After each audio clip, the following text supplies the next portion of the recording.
শুভ সকাল। আশা করি সবাই ভালো আছো। বিগত দিনে আমরা জনসংখ্যা অধ্যায়টা শেষ করেছি। এটা চতুর্থ অধ্যায় ছিল। আজকে আমরা পঞ্চম অধ্যায় নিয়ে আলোচনা করব। আলোচনার শুরুতে আমি তোমাদেরকে একটা জিনিস দেখাই, তোমরা বলো এটা কি। এটা কি? এটা সবাই চেনো। এটা হচ্ছে একটা পৃথিবী। এই পৃথিবীটা কি অনেক সুন্দর। মানুষ কিন্তু এই পৃথিবীতেই কি বাস করে।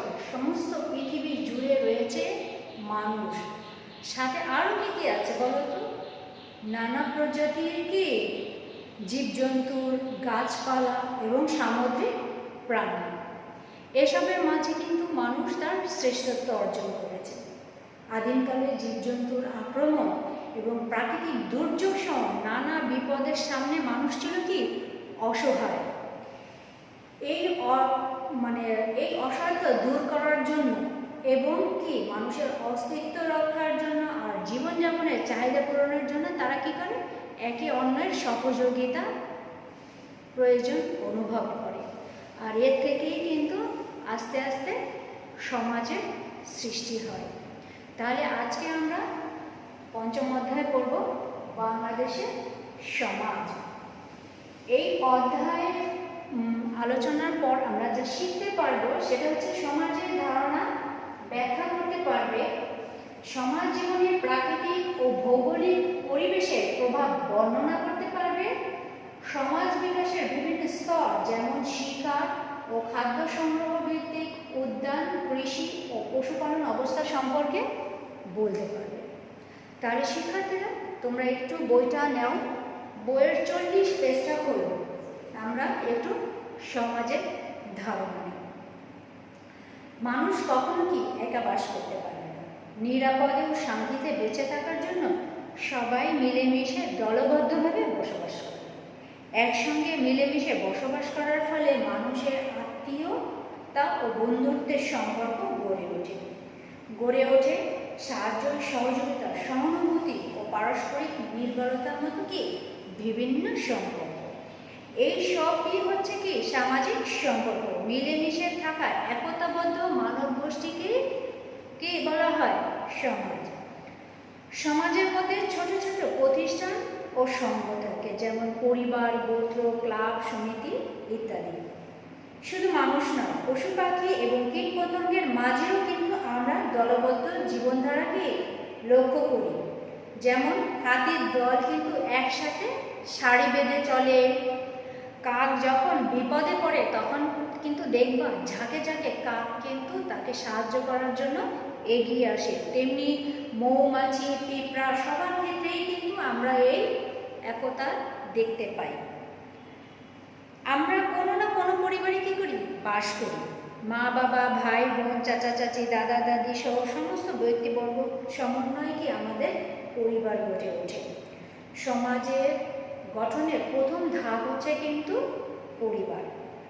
প্রাচীনকালে যখন সমাজ ছিল না বা পরিবার বলতে কিছু ছিল না, তখন মানুষকে বিভিন্ন প্রতিকূলতার মধ্য দিয়ে লড়াই করে বা যুদ্ধ করে বেঁচে থাকতে হতো।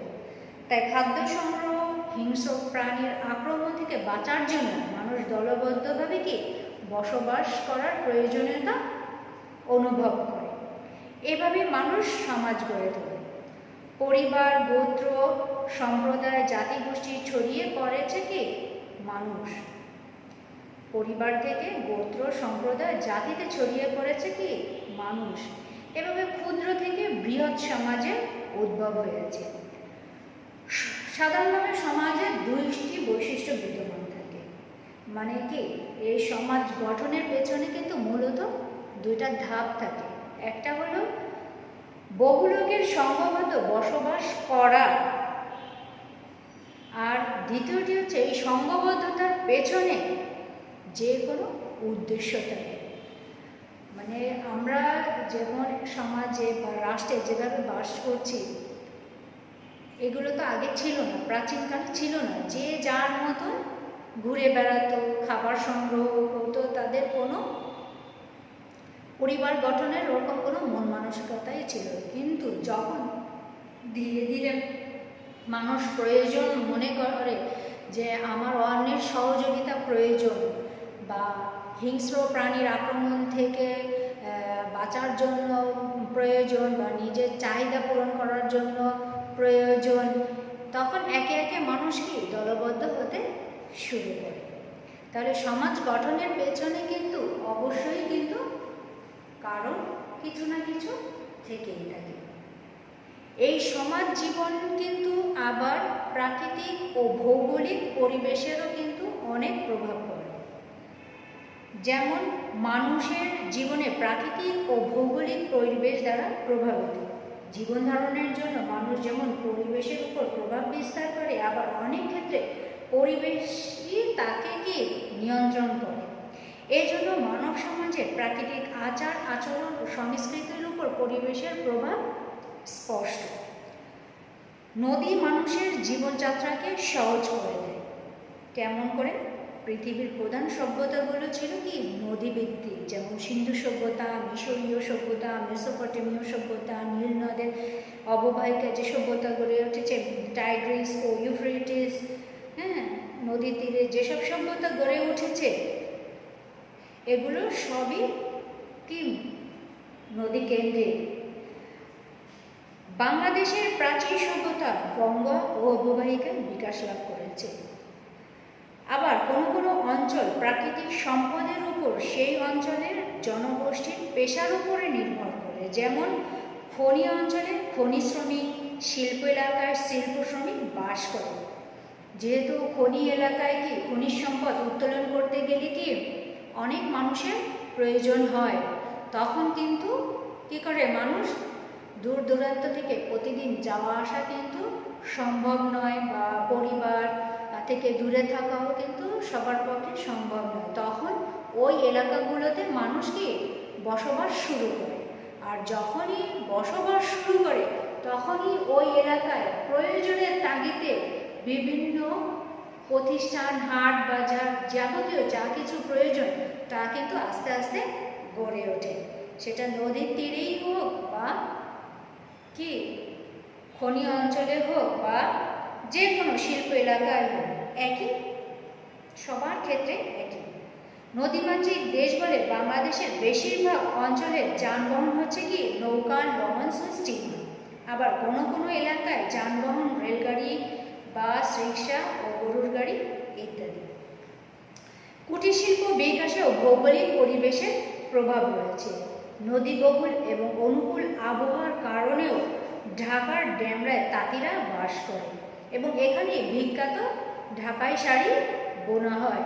কারণ কি ওখানের আবহাওয়া ওই তাঁতের কাজের জন্যই উপযোগী, যেটা দেখা গেছে বাংলাদেশের অন্য কোথাও দেখা যায় না।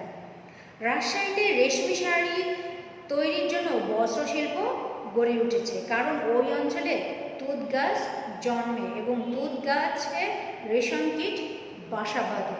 যেহেতু আবহাওয়ার কারণে ওখানে তুঁত গাছটা কি ফলন ভালো হয়, এই জন্য ওখানের যেসব মানুষ রয়েছে তারা এই তুঁত গাছ উৎপাদনে বা গাছ লাগানোতে কি বেশি উৎসাহিত হয়, এবং রেশম যে কাপড় আছে সেটা তৈরি করতেও তারা উদ্যোগী হয়েছে। ফরিদপুরের খেজুরের গুড়, মুক্তাগাছার মন্ডা, টাঙ্গাইলের শাড়ি, সুন্দরবনের মধু, সিলেটের শীতল পাটি প্রভৃতি ওইসব এলাকার ভৌগোলিক পরিবেশের সাথে সম্পর্কিত। সোনারগাঁওয়ের বিখ্যাত মসলিন শিল্প এই অঞ্চলের কি ভৌগোলিক পরিবেশ ও কাঁচামালের সহজলভ্যতার জন্যই বিকাশ লাভ করেছিল। পোশাক পরিচ্ছদ ও ঘরবাড়ির বৈশিষ্ট্য ভৌগোলিক পরিবেশের দ্বারা কি প্রভাবিত। শীতপ্রধান অঞ্চলে মানুষ গরম পশমি কাপড় পরে, আর গ্রীষ্মকালে কিন্তু মানুষ সুতির কাপড় পরে, হালকা সুতি। যেমন যেসব অঞ্চলে ঘন ঘন ভূমিকম্প হয় সেখানকার মানুষ ঘরবাড়ি তৈরি করে কি দিয়ে? কাঠ দিয়ে। যেসব এলাকায় যোগাযোগ ব্যবস্থা উন্নত সেখানে সহজেই কি হয়? শিল্পায়ন উন্নয়ন ঘটে এবং নগরায়ন গড়ে ওঠে।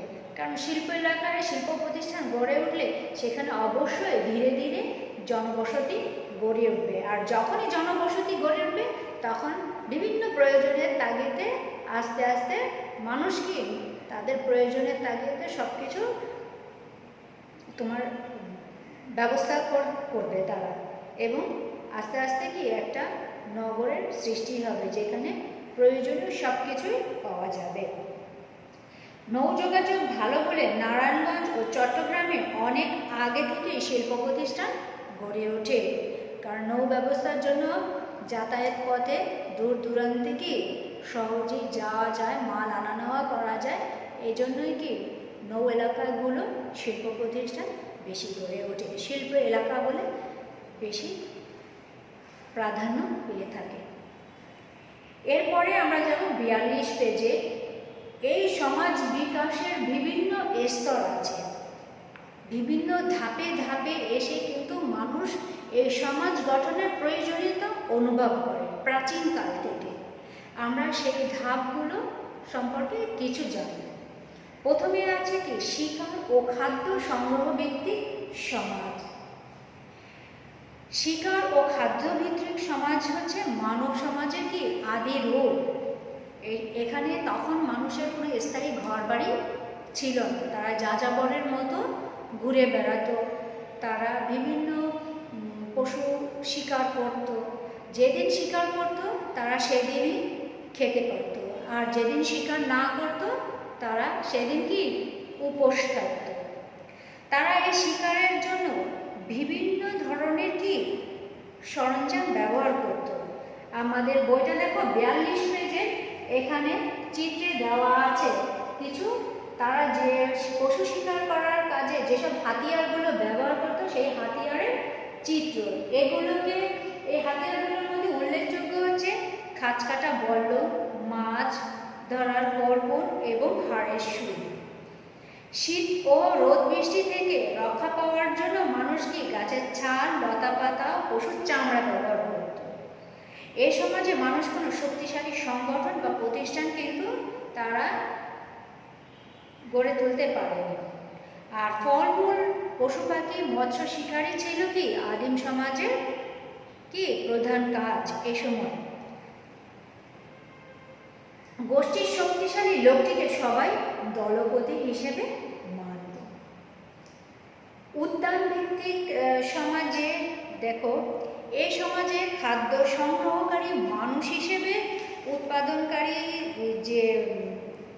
উৎপাদনকারীতে পরিণত হয় এই সমাজ ব্যবস্থায়। উদ্যান ভিত্তিক সমাজ বিজ্ঞানীদের মতে তোমার কৃষিকাজের উদ্ভাবক কিন্তু মেয়েদেরকেই বলা হয়, কারণ সে সময় পশুরা শিকারের জন্য বিভিন্ন জায়গায় যেত, আর মহিলারা কী করতো তখন সে সময় অবাধে প্রচুর মানে উদ্যান মানে ফসল জমি ছিল, তাহলে তারা সে সময় কিন্তু যখন পুরুষরা পশু শিকার করতে যেত তখন মহিলারা কী করতো ধারে থেকে ফলমূল, তারপরে জব, গম, কচু, কন্দ এগুলো কী করতো তারা সংগ্রহ করার জন্য বের হতো।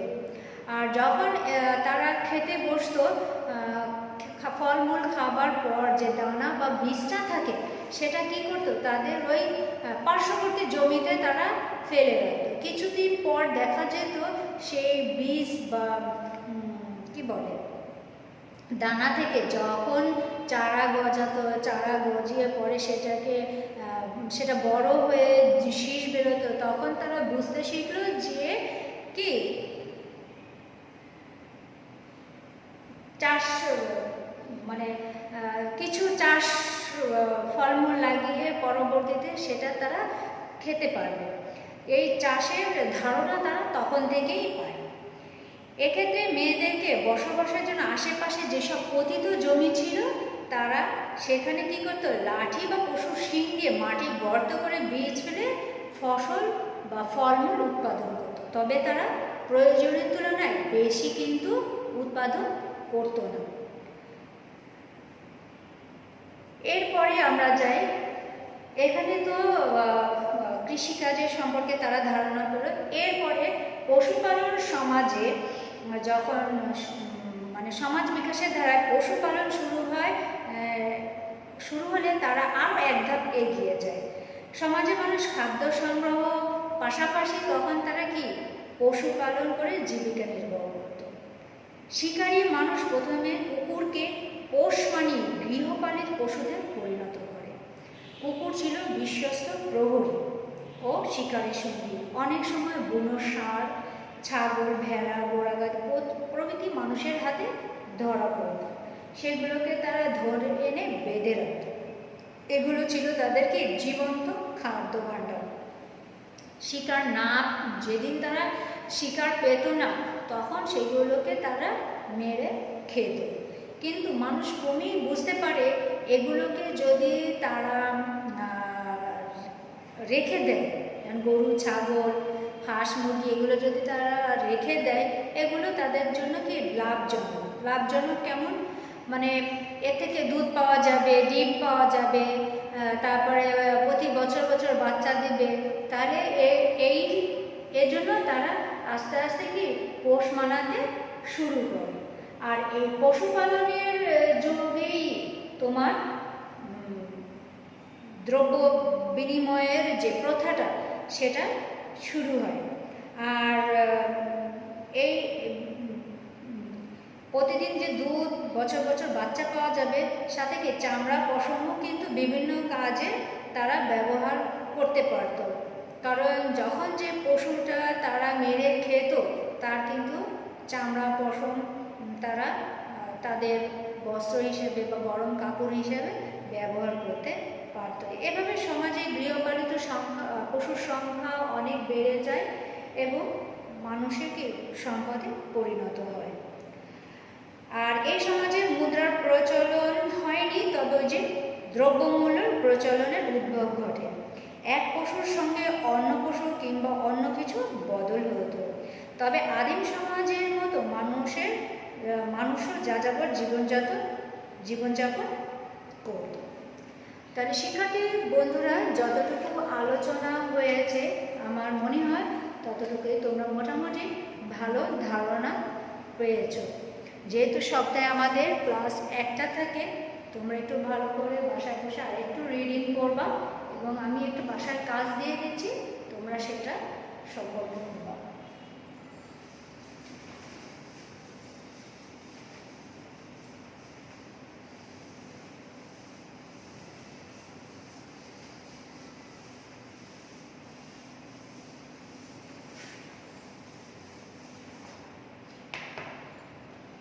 সবাই খাতা নাও, খাতায় জলটা একটু তুলে রাখো।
তাহলে শিক্ষার্থীরা তোমরা এই প্রশ্নটা বাসায় কি একটু বইটা পড়ে নিজের মতো করে লিখবা। সমাজ বিকাশের স্তর হিসেবে শিক্ষা ও খাদ্যভিত্তিক সমাজ ব্যবস্থা ভিত্তিক সমাজ ও পশুপালন সমাজ ব্যবস্থা সম্পর্কে লিখো। স্কুল খোলার পরে আমি এসডাব্লিউটা দেখব, আশা করি তোমরা সবাই এটা লিখে রাখবে। আজকে এই পর্যন্তই, পরবর্তী ক্লাসে আবার দেখা হবে। আল্লাহ হাফেজ।